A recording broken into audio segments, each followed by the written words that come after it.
Okay, let's do this one. It's like the third or fourth time I've done this one. So hope you guys appreciate this. We're talking about public perception of the environment and of climate change. And one thing that's interesting about this is that why is it that different groups believe differently about climate change? So we can look at this breakdown bit by bit and see how people think about this. Is it a man-woman thing? Well, yeah, men are more likely to be skeptics about climate change than women. About 1 in 4 men, whereas only about 1 in 7 women are skeptics. 5 out of 9 women are concerned, whereas only about 4 out of 9 men are. It's a small difference. Younger to older people, especially younger than 30, is a much, much bigger difference, right? So very few young people, only about 1 in 12 or 13 are skeptical, whereas it gets closer to a fifth or a quarter of anybody older than that. And 2/3 of young people are concerned believers, whereas it drops to less than half for every other age cohort. So age matters. Education matters a bit with respect to being concerned, but not so much with respect to being skeptical.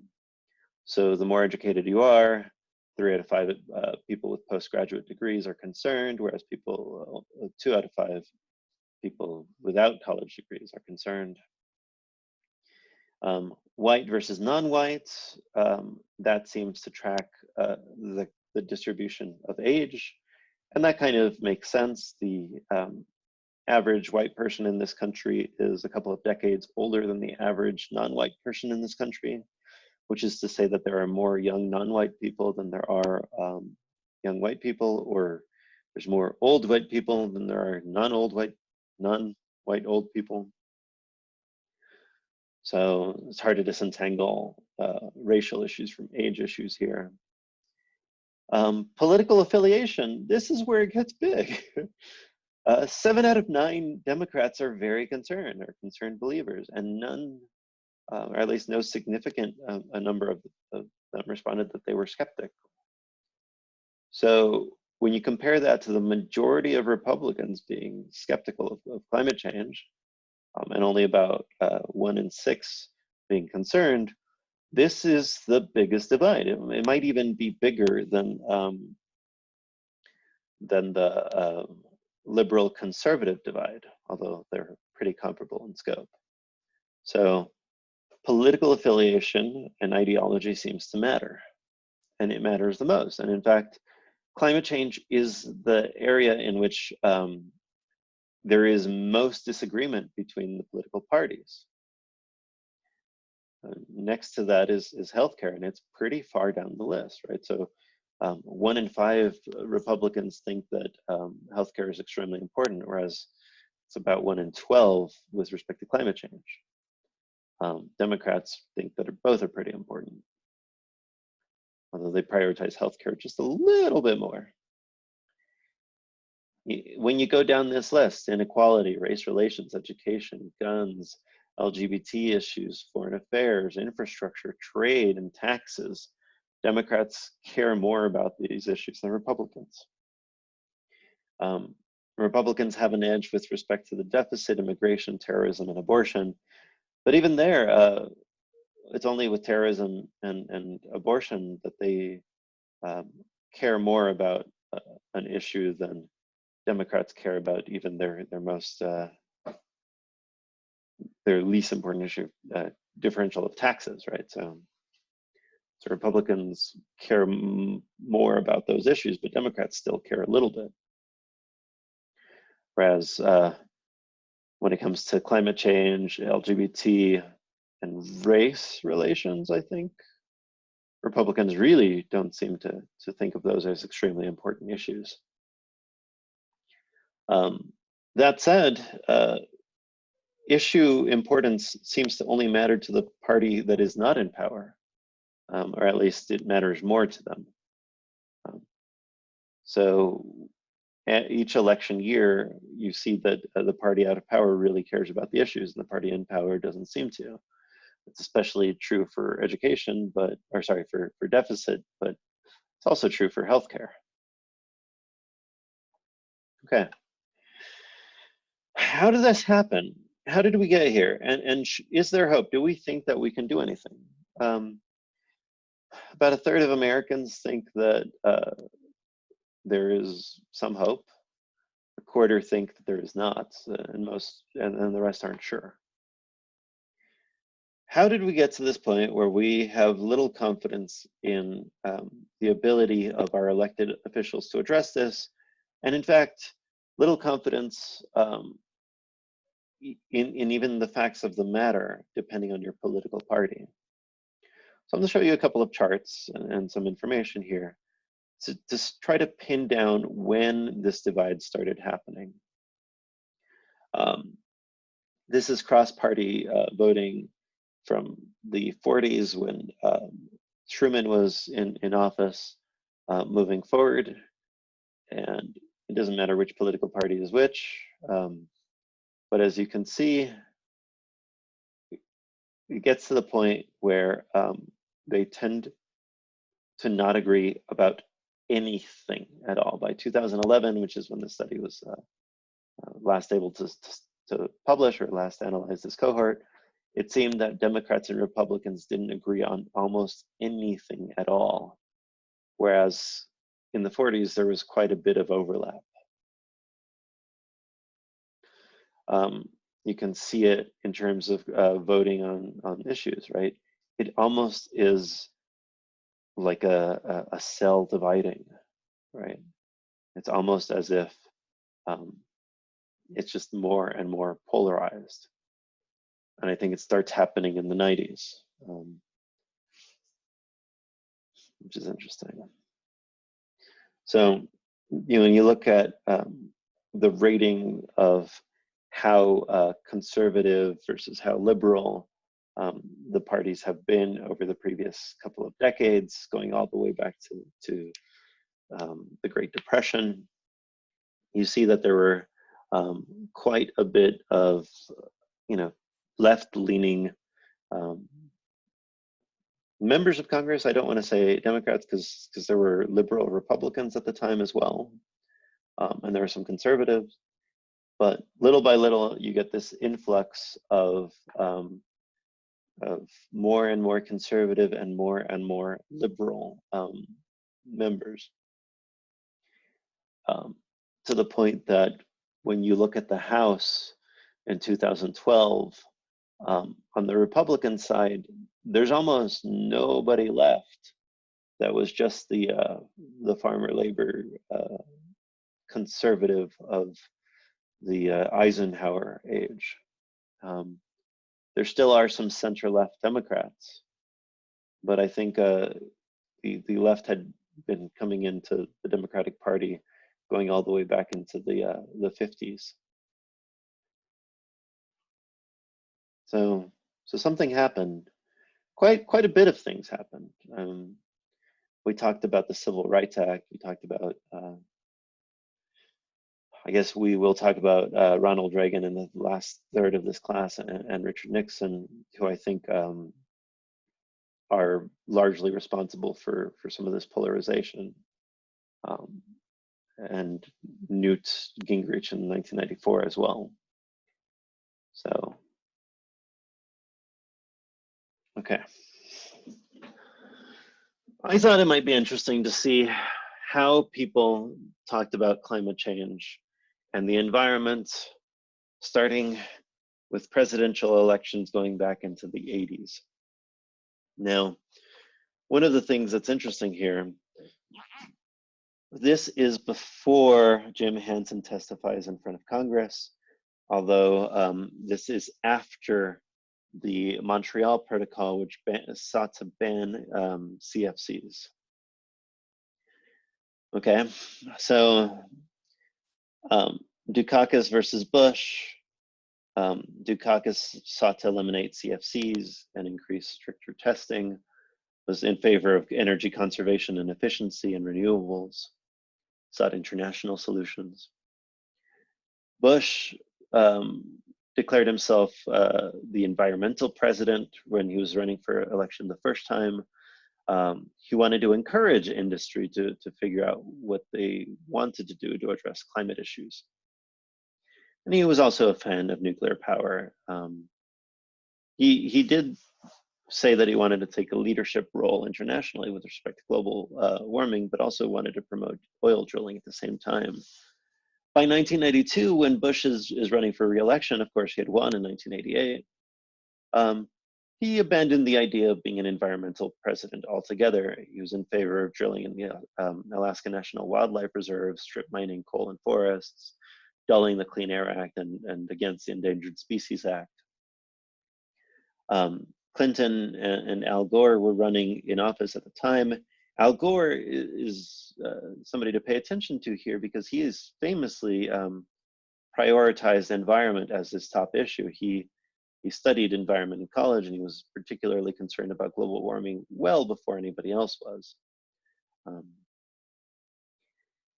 They sought to raise mileage standards to about 45 miles a gallon. That didn't quite happen. They thought that NAFTA would help with the environment. They sought to ban offshore drilling and join international agreements. They eventually did join or negotiate the Kyoto Protocol, although the United States did not join it. There was a Reform Party candidate, billionaire Ross Perot, who was arguing in favor of a gas tax for gasoline. Although he did want to promote the more use of just any sort of energy, renewable or not, because he wanted to be independent from foreign oil. Clinton won that election, and in 1996 he ran for re-election and sought to seek more environmental issues to try to regulate carbon emissions, and Gore was active, and Clinton were active in the international community to try to negotiate global agreements. They wanted to criminalize some corporate pollution, and were in favor of maintaining our wetlands. Dole and Kemp were, well, unconcerned is probably the best way of putting it, but they thought that maybe greenhouse gases and global warming buildup global warming gases might not be worth considering, but maybe we should study it. They were against regulation in general. They thought that they could encourage, once the science was in, they could encourage businesses to act of their own goodwill. And they thought that, well, if anybody was going to act, it should be the world, not the United States. Gore sought the presidency in 2000 with Joseph Lieberman against George W. Bush and Dick Cheney. Dick Cheney had worked in the oil industry before, and so they sought the Bush-Cheney ticket was arguing in favor of financial incentives for some conservation of land usage, wanted some environmental role for the government, but wanted to give more flexibility to the states. Really were in favor of drilling. They were, George W. Bush was Texas governor, of course. Wanted broadly decentralized efforts, market-driven, voluntary solutions, the idea that businesses would make these decisions on their own. Gore and Lieberman had staked out a stronger position. They wanted a cap and trade and market-based incentives. They wanted to build a trust fund for the environment to help foster growth. Wanted to, instead of just sprawling into suburbia, have smarter growth for affordable and available mass transit. Just investing money in the environment. It's probably the most consequential election of my lifetime, maybe with the exception of 2016. But George W. Bush won, and in 2004 ran for re-election against John Kerry and John Edwards. So this was a time period where a lot of the names of these bills tended to be the opposite of what they were doing. The Clear Skies Initiative wanted to weaken caps on greenhouse gases. Bush did want to clean up contaminated areas. He had pulled out of the Kyoto Protocol, which we'll talk about in a future video. The Kyoto Protocol was essentially the first international agreement to try to limit greenhouse gas emissions to a fraction of what they had been in 1990. And they thought that it should be a business and personal decision how environmentally friendly and conscientious we should be. Kerry and Edwards were pushing for environmental justice as an EPA priority. They wanted to create their own task force to fight pollution, removing toxins from community, extend the Endangered Species Act, reinvest in public lands. They wanted to participate in the development of international strategies to address global warming. They lost. And George W. Bush from 2005 to 2008, well, happened to be president during the financial crisis and the Hurricane Katrina. And I say happened to be because I think a lot of people actually assign a lot of blame for the Great Recession to Bush's decision in 2005 to deregulate the housing market. And of course, the response to Katrina was mediated by his administration. In 2008, in the midst of the beginning of the Great Recession, Obama ran against McCain, Obama-Biden versus McCain and Palin. Obama was pushing for a cap and trade bill, which actually made its way through Congress before being blocked by a filibuster in the Senate. We could have had a national cap and trade bill, but that didn't happen for insider political reasons in Obama's term.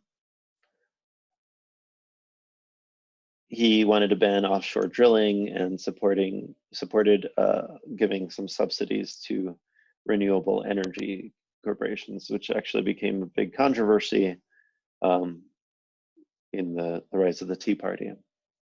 People thought that he was picking winners and losers was the slogan, which is a thing that I guess the United States has and continues to do all the time. I mean, going back to Jimmy Carter buying cheese, or Franklin Delano Roosevelt paying farmers not to grow, or right now giving subsidies and bailouts to farmers because of the import taxes that we put in our tariff war with China. So this is a thing that's been going on for a while. McCain did believe in climate change. He did accept it. He was in favor of cap and trade. Was a little bit weaker on it than Obama. Did want to bar drilling in some environmentally safe areas, and was in favor of nuclear power. So this was an election where it seemed that the Republican Party, for the first time since 1988, had taken environmental issues at least a little seriously.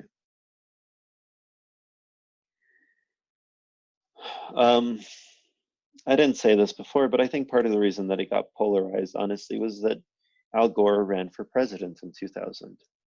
And because it was a signature issue for him, it meant that the Republican Party had to be opposed to it, which ended up dictating a lot of the future course of that party. Obama ran for re-election in 2012. He sought to double fuel economy by 2025, sponsored green jobs, wanted to continue pushing for international agreements. The Paris Agreement wasn't until 2015. There was a really sad loss in 2009 when Obama first started in the Copenhagen international meeting. But Obama was still working on it. Had an ambitious energy plan. Romney's position was roughly that he didn't want to address climate change unless the entire world did it, because he didn't want it to affect the economy. He thought cap and trade and new standards were extreme. He was against regulating industries in general. He did want to make the US energy independent, and that seems to be a refrain that harkens back to the Dole-Kemp race of 1996. All of you probably remember the 2016 presidential campaign. Hillary Clinton was in favor of renewable energy and conservation of wildlife, using some of the playbook from the Carrie Edwards campaign, was against environmental racism, going back to Flint, Michigan, which of course we've talked about already. Wanted to uphold the Paris Agreement. Trump and Mike Pence ran with the argument that global warming was a hoax and were against regulations in general, and argued that we should not imperil companies, we should not imperil our economy, and we should cancel the Paris Agreement, which they did, although per treaty, we're not actually allowed to leave the Paris Agreement until the day after the November election this year, which is kind of fascinating. This year, the election, we don't know who Biden's vice presidential selection will be. It seems very likely that it will be Joe Biden as the presidential candidate for the Democratic Party, but well, we'll see. He's advocating $1.7 trillion over 10 years in spending and investments, $2.2 trillion in investments in green jobs and Green New Deal issues, seeks net zero emissions for the United States by 2050, which would keep us in line with the Paris Agreement, maybe even ahead of it. Wanted to help coal workers, which we saw in a previous video, that field has been hemorrhaging jobs. Wanted to help them transition to some new jobs. Sorry, once. He's still a candidate for office. He supports developing carbon capture technologies. Does not support banning fracking unless it's unsafe. Trump, so far, has been arguing that he likes clean air and clean water, although he has rolled back several regulations on drilling and fracking. And in fact, this is new with the coronavirus. We've suspended pretty much all EPA rules, given the current outbreak. He's against endangered species protections and in favor of expanding drilling in federal lands and offshore. So as we can see, the debate has changed quite a bit over the previous couple of decades. And there's some sense in which it's just gotten worse and worse. We had a reasonable debate, I think reasonable by the international community standards, in the 1990s. And we really haven't had a good debate since 2008. In the mid-2000s, Newt Gingrich and Nancy Pelosi had an advertisement, you can find it on YouTube, in which they talked about climate change being real and being serious. So in some sense, we've regressed from that. Donald Trump, you know what? I'm gonna leave that as a preview for the next video. This is where we are now. There is a political division on this that is unique to the United States.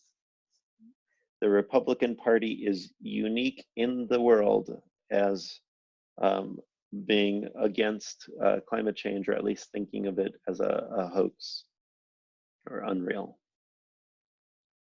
Okay, so when we come back, a bunch of tweets and where your current representatives stand on these issues.